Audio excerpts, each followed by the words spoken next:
Hello and welcome to Press TV's debate. I'm Marzi Hashemi. Thank you so much for being with us. Israel has responded furiously to a UN Security Council resolution condemning its illegal settlements in the occupied Palestinian territories.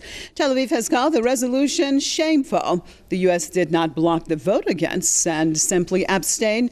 The resolution passed in the UN. Palestinians have welcomed the vote, saying they would do their best to make sure the resolution is implemented. Well, stay with us as we take a look at all of this on this debate.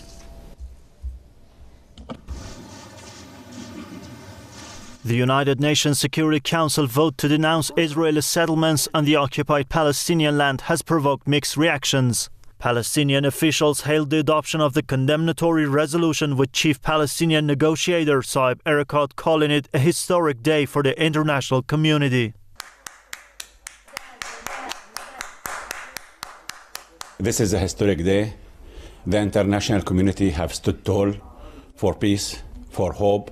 The international community unanimously rejected the policies of the Israeli government, policies of settlements, dictation, fait accompli policies. This is a total defeat for those forces of extremism in Israel who believe in destroying the two-state solution and achieving and sustaining the apartheid regime that they're building in the West Bank.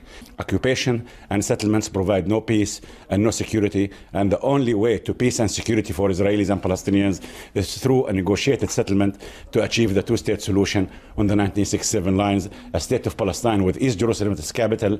A spokesman for Palestinian President Mahmoud Abbas described the resolution as a big blow to Israeli policy and a strong support for the two-state solution.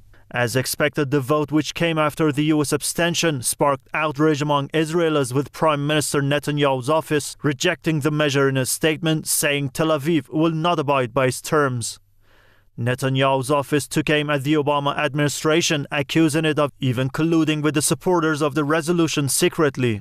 Netanyahu's office stressed its readiness to work with next U.S. administration over the issue.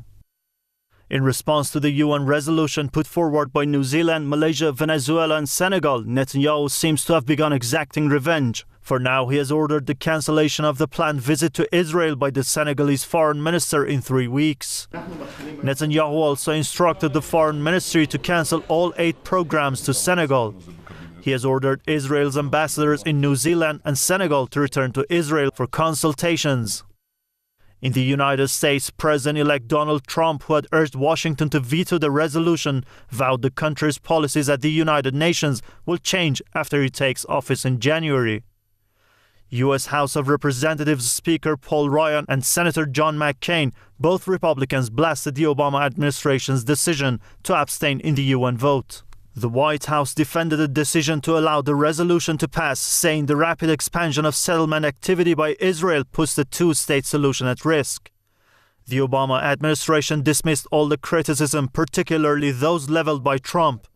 It reminded the president-elect that Obama was president of the United States until January the 20th.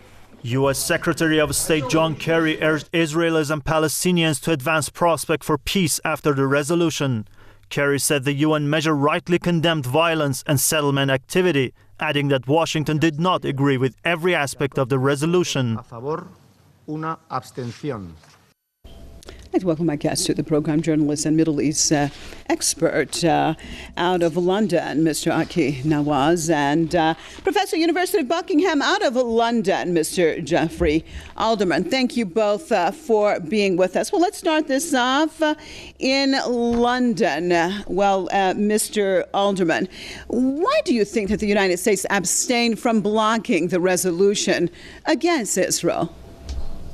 You know, I appeared on Press TV 48 hours ago in which I more or less prophesied that this was going to happen, and it has happened. It's a parting shot by President Obama, who is in his last weeks in office.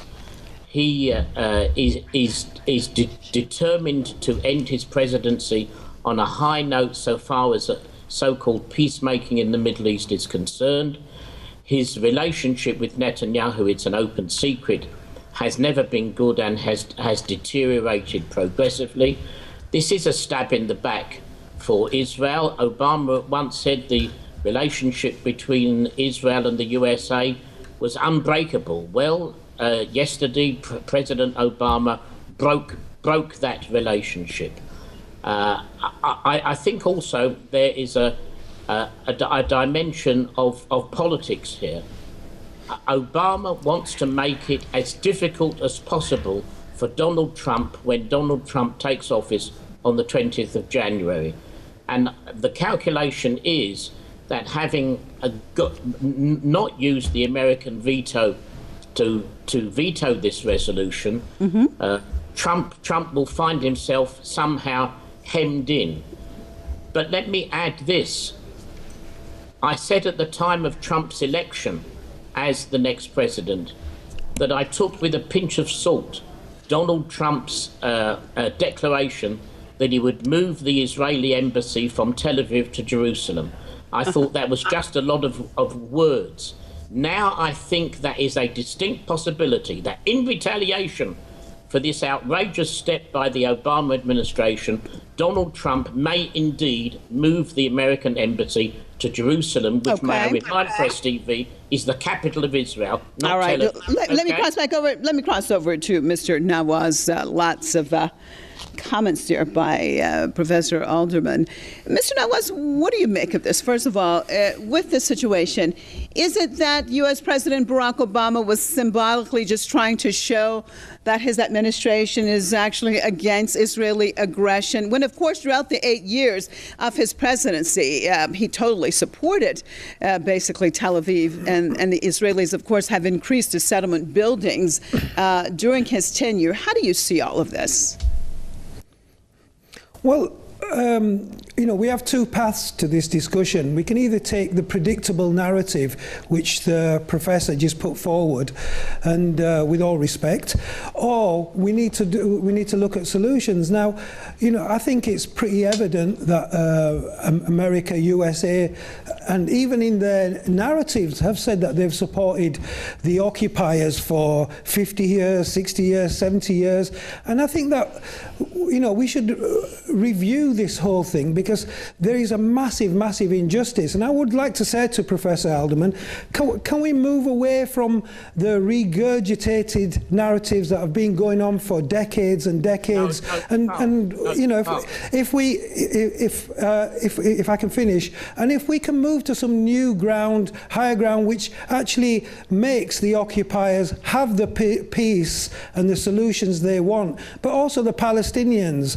Now, when we talk about 1967 borders, me personally, I say, why 67? Why don't we go back to 47 or 49? Because that looks more feasible and more fair to both sides, and we look at and it more balanced. Now, I think that Obama left it too late, and he should have fired the arrow a long time ago, 8 years ago. And Netanyahu, who's a right-wing monster, if I dare say, but they just keep peddling out the same rubbish time and time again, trying to get people. But the whole world knows there's a great injustice by these occupiers against the Palestinian people, and I think it's up to people like Professor Alderman to kind of relate to their consciousness and say, is this right, what we are doing? And are we going to get the peace? Because you haven't had any peace, and you won't get any peace until you actually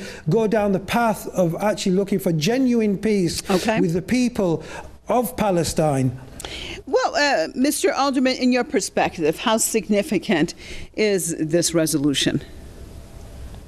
In one sense, it's just a lot of words on a piece of paper.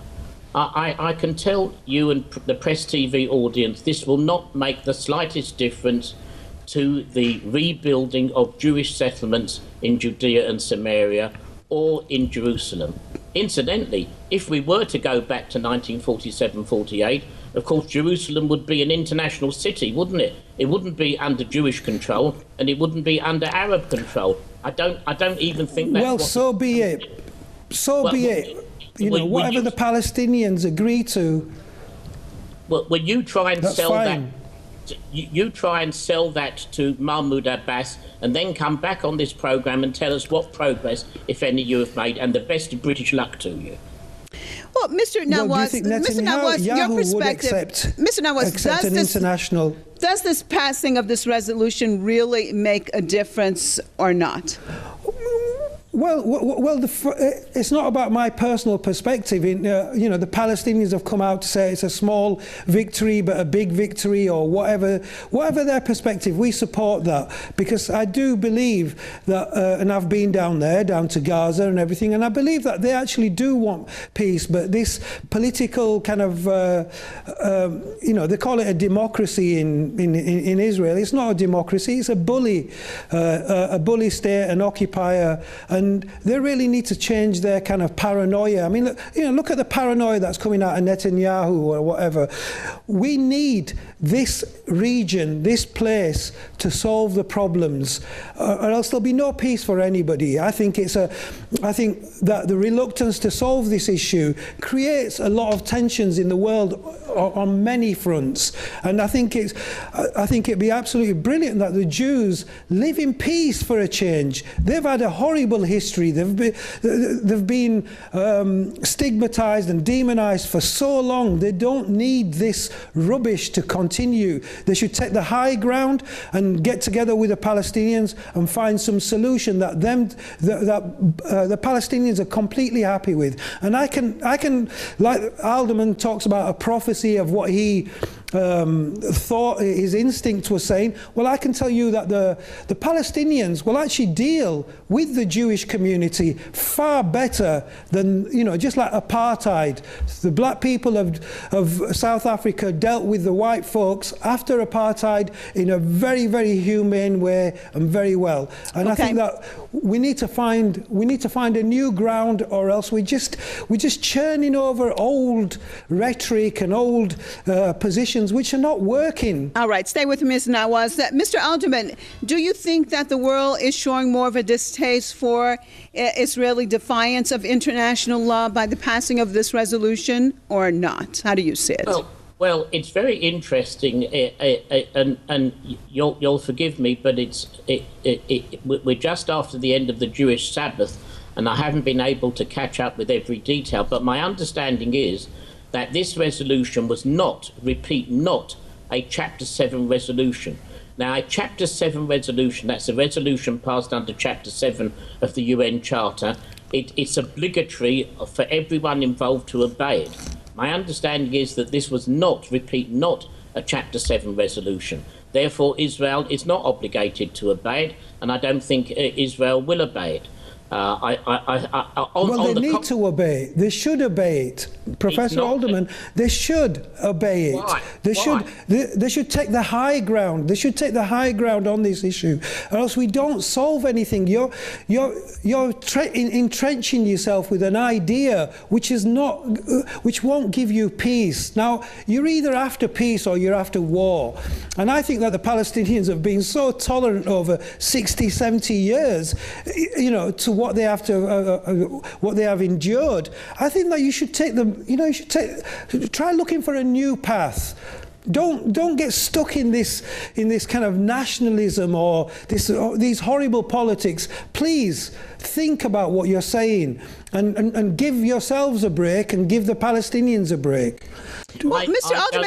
Alderman, what about that? In response, actually, to the vote, the Israeli ambassador to the UN asked all UN members in defiance who gave them the right to do this.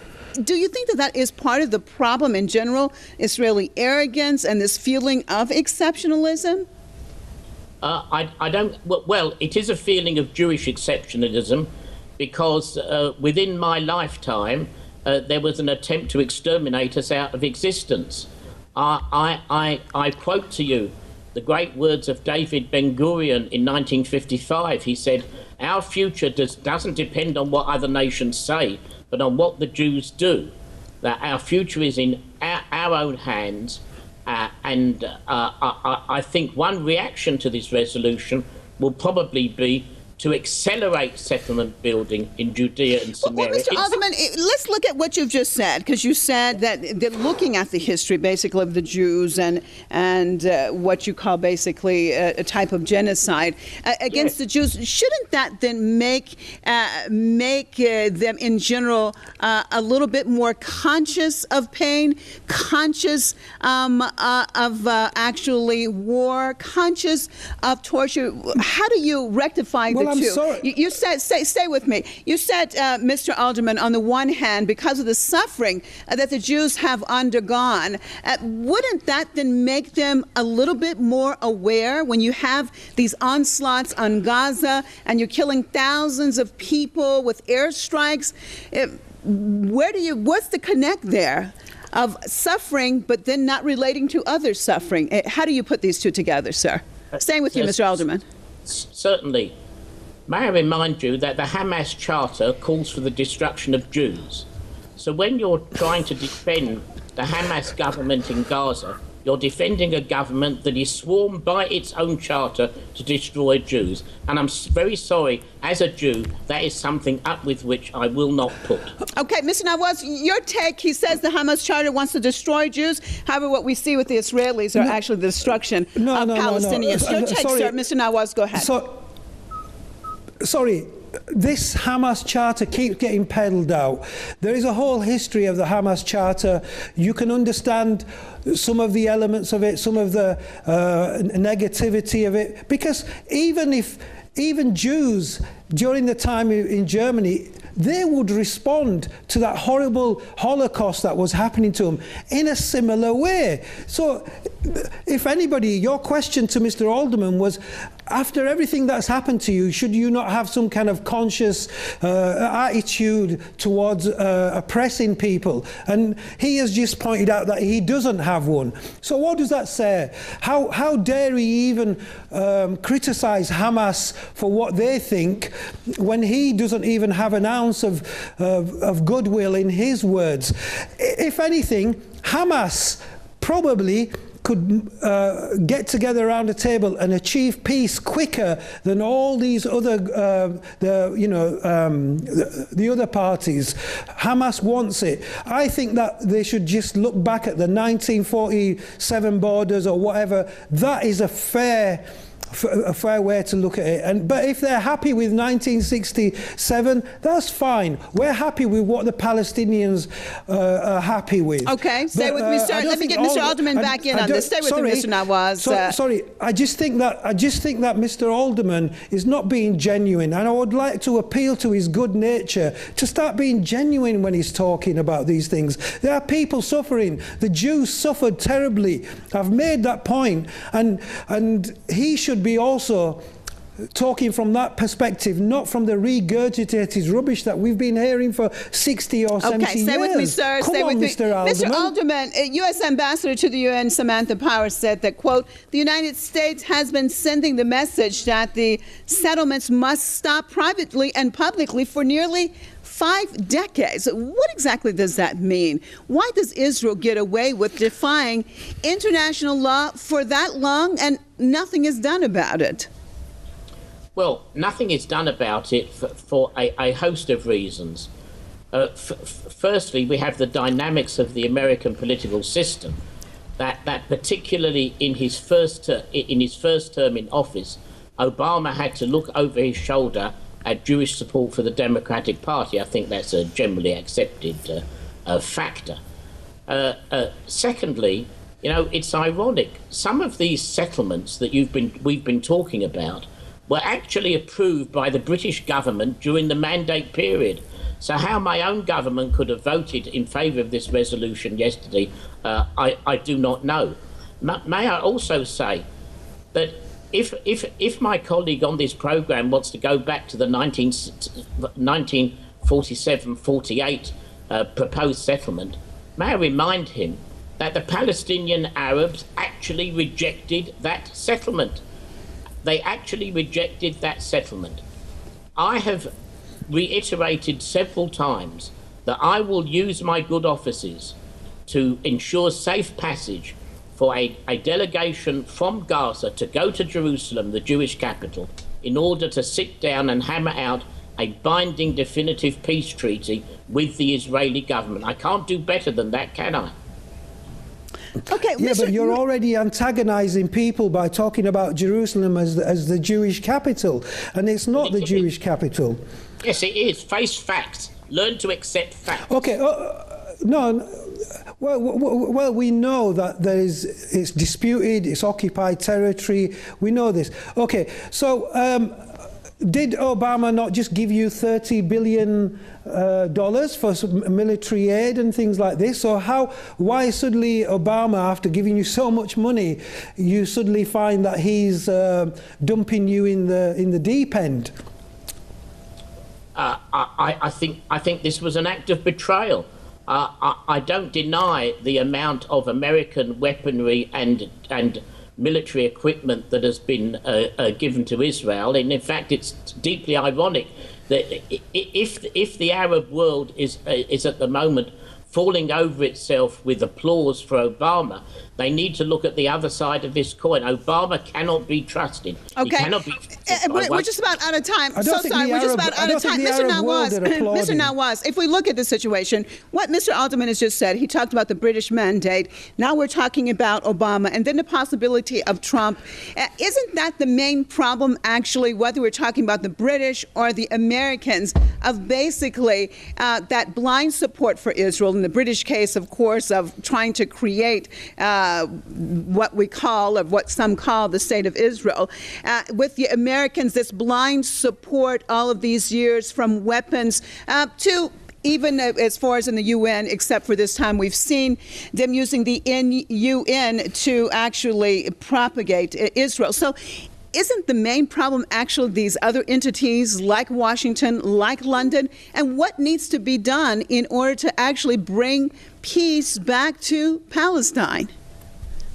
Well, absolutely, I agree, and I actually find it quite hilarious that Mr. Alderman's talking about betrayal from Obama after all these years of the UK, the West supporting Israel. That at one point, at this point, there might be a little light.